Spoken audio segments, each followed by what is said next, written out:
Hello दोस्तों, नमस्ते, प्रणाम। मैं पूजा तिवारी आपके अपने यूट्यूब चैनल पूजा तिवारी अवधी गीत पर स्वागत करती हूँ। दोस्तों, आज हम आप लोगों के लिए एक अवसानी माता गीत लेकर आए हैं। आप लोग वीडियो को लास्ट तक देखिए। पसंद आए तो लाइक, सब्सक्राइब, शेयर और कमेंट जरूर कीजिएगा। एही बिंदिया के हमरे मैया तनी शोभा बढ़ाई दा हो। एही बिंदिया के हमरे अवसानी माई शोभा बढ़ाई दा हो। दूधवा के बर्फी लैया के कुरवना, दूधवा के बर्फी लैया के कुरवना। धीरे धीरे चनवा चढ़ैबे मैया के भोगवा लगाई जाहो। धीरे धीरे चनवा चढ़ैबे मैया के भोगवा लगाई जाहो।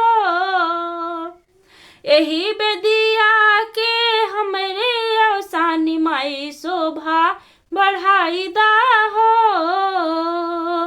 एही बेदिया के हमरे अवसानी माई शोभा बढ़ाई दाहो।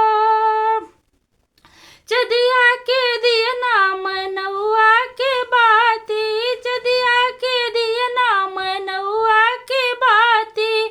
घियना के दिया ना जलेबे अवसानी मैया के जुड़ाइला हो। घियना के दिया ना जलेबे अवसानी मैया के जुड़ाइला हो।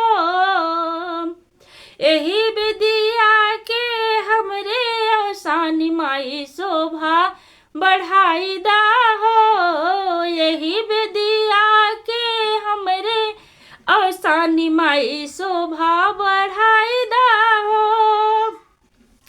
चौका पुरैबे हम कलशा धरैबे, चौका पुरैबे हम कलशा धरैबे। सात सोहागिन बोलैबे अवसानी माई शोभा बढ़ाई दाहो। सात सोहागिन बोलैबे अवसानी माई शोभा बढ़ाई दाहो। एही बिदिया के हमरे अवसानी माई शोभा बढ़ाई दाहो। अवसानी माई शोभा बढ़ाई दाहो।